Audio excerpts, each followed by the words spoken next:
Exit पोल्सचे आकडे आले आणि राज्यामध्ये कोणाचं सरकार बसणार याच्या चर्चेनं जोर धरला।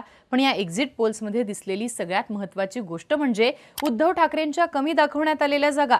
महाविकास आघाडीत काँग्रेसनंतर सगळ्यात जास्त जागा लढवणाऱ्या उद्धव ठाकरेंच्या शिवसेनेला कुठल्याच एक्झिट पोलनं 40च्या पुढे जागा दिलेल्या नाहीयेत। त्यामुळे ज्याप्रमाणे ठाकरेंचा सहानुभूतीचा फुगा लोकसभेला फुटला तशीच शक्यता आता विधानसभेला सुद्धा वर्तवण्यात येते। जागा वाटपात सगळ्या घोळात ठाकरेंनी शेवटपर्यंत काँग्रेसला ताणून धरलं। काँग्रेसच्या वाट्याच्या जागा घेऊन तिथं अगदी नौखे उमेदवार दिले। त्यामुळे काँग्रेस आणि ठाकरे दोघांना तोटा बसण्याची शक्यता एक्झिट पोल्समध्ये वर्तवण्यात आली आहे। आता एक्झिट पोल्समध्ये ठाकरे विरुद्ध शिंदे सामन्यात शिंदे वरचढ का ठरले, ठाकरेंना या एक्झिट पोलमध्ये नेमक्या किती जागा मिळण्याचे अंदाज दाखवण्यात आलेत आणि ठाकरेंच्या कोणत्या चुकांमुळे महाविकास आघाडी सत्तेपासून लांब राहण्याची शक्यता वर्तवण्यात येते समजून घेऊयात या व्हिडिओतनं। नमस्कार, मी आरती आणि तुम्ही बघताय बोलभिडू। सगळ्यात आधी एक्झिट पोलमध्ये ठाकरे आणि शिंदेंच्या जागाचे नेमके काय अंदाज वर्तवण्यात आलेत ते पाहूयात। चाणक्य या संस्थेद्वारे करण्यात आलेल्या एक्झिट पोलमध्ये शिंदेंच्या शिवसेनेला 48 पेक्षा जास्त जागांचा अंदाज वर्तवण्यात आलाय, तर ठाकरेंना 35 पेक्षा जास्त जागा मिळतील असं म्हणण्यात आलंय। पोल डायरीनं केलेल्या एक्झिट पोलनुसार शिंदे गटाला 27 ते 50 जागा तर ठाकरेंना 16 ते 36 जागा मिळण्याचा अंदाज वर्तवण्यात आलाय। त्यानंतर इलेक्टोरल एज या संस्थेनं जाहीर केलेल्या पोलनुसार शिंदेंच्या शिवसेनेला राज्यामध्ये 26 जागांवर विजय मिळवण्याची शक्यता आहे, तर ठाकरे गटाला मात्र या पोलमध्ये 44 जागांचा अंदाज वर्तवण्यात आलाय। त्यामुळे इतर सगळ्या पोल्सच्या तुलनेत इलेक्टोरल एजने केलेल्या पोलमध्ये ठाकरे गटाला सर्वाधिक जागा मिळण्याचे अंदाज व्यक्त करण्यात आलेत। पण यानंतर मॅटराईच्या सर्वेनुसार शिंदेंच्या शिवसेनेला 37 ते 45 जागांचे अंदाज आहेत, तर ठाकरेंच्या शिवसेनेला 41 ते 39 जागांचा अंदाज आहे। याशिवाय दैनिक भास्कर रिपोर्ट्सने केलेल्या सर्वेनुसार शिंदेंच्या सेनेला आणि ठाकरेंना एकसारख्याच 30 ते 35 जागा मिळतील असे अंदाज व्यक्त करण्यात आलेत। एकूणच काय तर इलेक्टोरल एज सोडता ठाकरे गटाला कुठल्याही एक्झिट पोलमध्ये शिंदेंच्या शिवसेनेपेक्षा जास्त जागा मिळण्याचे अंदाज हे व्यक्त करण्यात आलेले नाहीयेत। पण शिंदेंच्या तुलनेत जास्ती जागा लढवून सुद्धा ठाकरे एक्झिट पोलमध्ये मागे पडताना का दिसतायत? ठाकरे मागे पडतायत त्याचा तोटा महाविकास आघाडीला कसा होताना दिसतो? तर याचं महत्त्वाचं कारण दिसतं तो म्हणजे जागा वाटपातला हट्टीपणा। एकीकडे महायुतीचं जागा वाटपात बिनसेल अशी चर्चा असताना त्यांनी मात्र अगदी शांतीत क्रांती केली। अजित पवारांना सगळ्यात कमी फक्त 58 जागा देण्यात आल्या, तरी त्यात त्यांनी समाधान मानलं। पण इकडे महाविकास आघाडीत समान सूत्र अवलंबण्याच्या चर्चेने जोरदार घमासान झालं।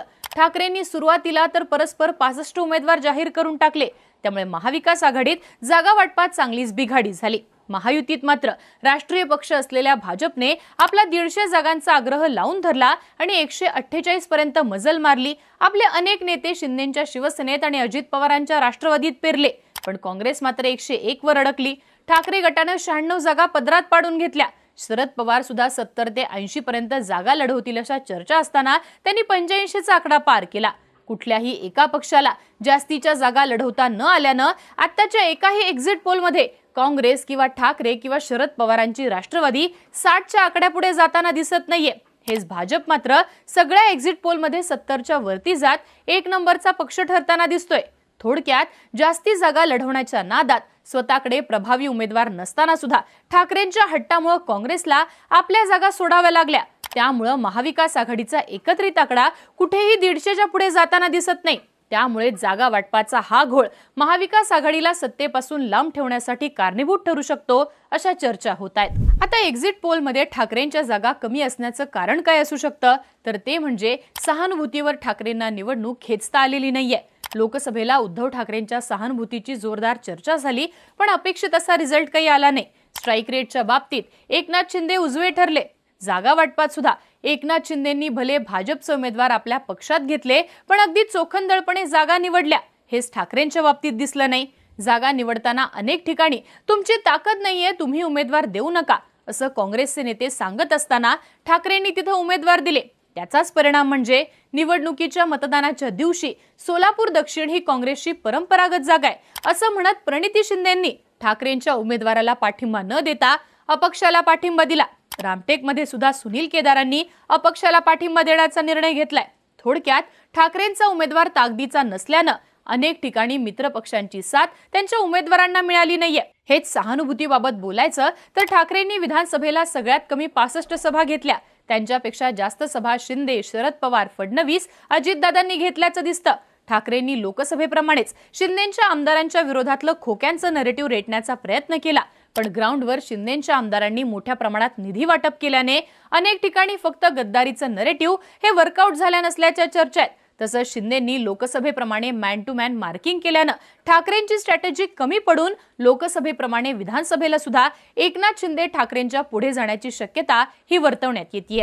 एक्झिट पोलमध्ये ठाकरेंच्या जागा कमी दिसतायत यामागचं दुसरं कारण असू शकतं ते म्हणजे शरद पवारांनी लोकसभेच्या निकालानंतर लोक हेरली, पण ठाकरेंनी मात्र उशीर केला. शरद पवारांनी लोकसभेला एकूण 10 जागा लढवल्या आणि त्यातल्या 8 जिंकून आणल्या. लोकसभेतला परफॉर्मन्स आणि शरद पवारांच्या रणनीतीवर असलेला विश्वास, शरद पवारांची निर्माण झालेली लाट यामुळे महायुतीतले अनेक नेते पवारांकडे आले, ते सुद्धा विधानसभेला चांगलाच कालावधी शिल्लक असताना. पवारांनी प्रत्येक मतदारसंघात आपली बैठक बसवली, उमेदवार निवडले. अभिजित पाटील, हर्षवर्धन पाटील, समरजित घाटगे यांच्यासारख्या नेत्यांना पवारांनी हेरलं आणि तिकीटही दिलं. हेच ठाकरेंकडे मात्र उमेदवारांची वानवा होती. हेच आपण शरद पवारांचं बोलायचं तर त्यांनी अजित पवार गटातले उमेश पाटील, राजेंद्र शिंगणे अशा नेत्यांना सुद्धा आपल्या पक्षात घेतलं, पण शिंदेंच्या शिवसेनेतला एकही महत्त्वाचा नेता ठाकरेंच्या गळाला लागला नाही. याचा परिणाम म्हणजे उद्धव ठाकरेंना अनेक मतदारसंघात ताकदीचे चेहरे देताच आले नाहीत. उदाहरणच घ्यायचं झालं तर सिल्लोडची जागा. सिल्लोडमध्ये अब्दुल सत्तार यांचे एक हाती वर्चस्व आहे, पण त्यांच्या विरोधात ठाकरे गटाला ताकदीचा चेहरा न मिळाल्यानं सिल्लोडमध्ये शिंदे गटाच्या बाजूने निकाल लागण्याची शक्यता वर्तवण्यात येते. तर रत्नागिरीत उदय सामंत यांच्या विरोधात ठाकरेंनी बाळ मानेंना उमेदवारी दिली, पण ते भाजप बदले असल्याने त्यांच्या विरोधात नाराजी आहे आणि त्यामुळेच उदय सामंतांचा इथला असलेला प्रभाव पाहता ही जागा सुद्धा ठाकरेंना मिळण्याची शक्यता कमी आहे. त्यामुळे सेनेच्या हक्काच्या मतदारसंघात ठाकरेंना तितक्या ताकदीचे चेहरे हे न मिळाल्यामुळे ठाकरे गटाला एक्झिट पोलमध्ये अपेक्षित असे जागा ज्या आहेत त्या मिळणार नाहीत असे अंदाज वर्तवण्यात आलेत असं म्हटलं जात आहे. आता येते यातलं तिसरं महत्त्वाचं कारण, ते म्हणजे मुस्लिम समाजाची लोकसभेप्रमाणे विधानसभेला न मिळालेली अपेक्षित साथ. लोकसभा निवडणुकीवेळी भाजप आणि पंतप्रधान नरेंद्र मोदींनी प्रखर हिंदुत्वाची लाईन पकडल्यानं महाराष्ट्रात महायुतीला फटका बसला, तर दुसरीकडे महाविकास आघाडीतल्या तिन्ही पक्षांना मुस्लिम मतदारांचा मोठ्या प्रमाणात पाठिंबा मिळाला. विशेषतः उद्धव ठाकरेंच्या पाठीमागे मुस्लिम समाज एकत्रितपणे उभा राहिला. अनेक जागांवर मुस्लिम बहुल भागात एकगठ्ठा मतदान ठाकरेंच्या उमेदवारांना मिळाल्याचं पाहायला मिळालं. पण लोकसभा निवडणुकीनंतर संसदेत वक्फ बोर्ड दुरुस्ती विधेयक सादर करण्यात आलं, तेव्हा ठाकरे गटाच्या खासदारांनी काढता पाय घेतला, त्याची चर्चा झाली. त्यावेळी संसदेत झालेल्या चर्चेला ठाकरे गटाचा एकही खासदार उपस्थित नव्हता. ठाकरे गटाचे खासदार जाणीवपूर्वक उपस्थित राहिले नाहीत का, असा प्रश्न त्यावेळी विचारण्यात आला. मुस्लिम समाजानं मातोश्रीच्या बाहेर आंदोलनही केलं होतं. त्यामुळेच ज्या मुस्लिम समाजानं लोकसभेच्या वेळी उद्धव ठाकरेंना साथ दिली, तो समाज विधानसभेला त्यांच्यावर नाराज झाल्याच्या चर्चा या निवडणुकीत झाल्या. यामधला आणखीन एक मुद्दा म्हणजे जे दलित प्लस मुस्लिम कॉम्बिनेशन लोकसभेला एकत्रितपणे दिसलं होतं, संविधान बदलाचं नरेटिव्ह होतं, ते आता स्थानिक राजकारणात तितक्या प्रमाणात दिसलं नाही. स्थानिक पातळीवर आमदारांनी केलेली कामं, त्याच्याशी असलेला कनेक्ट आणि मुस्लिम समाजाचा त्या आमदाराशी असलेला संबंध याच्यावरतीच मतदान झालेलं पाहायला मिळतंय. त्यामुळे मुस्लिम आणि दलित फॅक्टर यावेळी ठाकरेंच्या बाजूने चालला नाही आणि महाविकास आघाडीच्या बाजूने सुद्धा तो कमी प्रमाणात चालला असं म्हटलं जातंय. आता येतो यातला शेवटचा मुद्दा, तो म्हणजे मुख्यमंत्री पदाचा.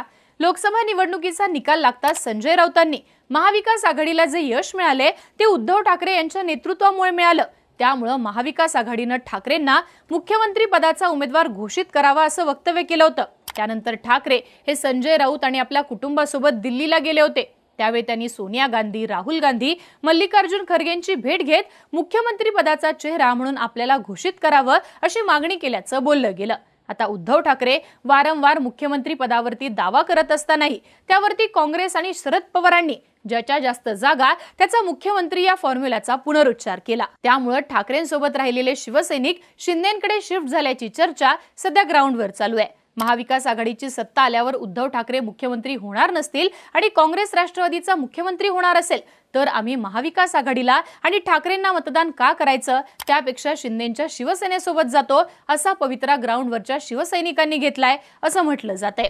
थोडक्यात जास्तीच्या जागा घेऊन सुद्धा अपेक्षित असे उमेदवार प्लेस न करता आल्याने आतापर्यंत आलेल्या एक्झिट पोलमध्ये उद्धव ठाकरेंना शिंदेंपेक्षा कमी जागा देण्यात आल्यात असं दिसतंय. पण हाच ट्रेंड निकालात कायम राहणार का हे पाहणं महत्त्वाचं असणार आहे. तुम्हाला काय वाटतं? उद्धव ठाकरेंच्या यंदाच्या विधानसभेला किती जागा निवडून येतील याबद्दलची तुमची मतं कमेंट बॉक्समध्ये लिहून कळवा आणि बोल व्हिडिओच्या YouTube चॅनलला नक्की सबस्क्राईब करा.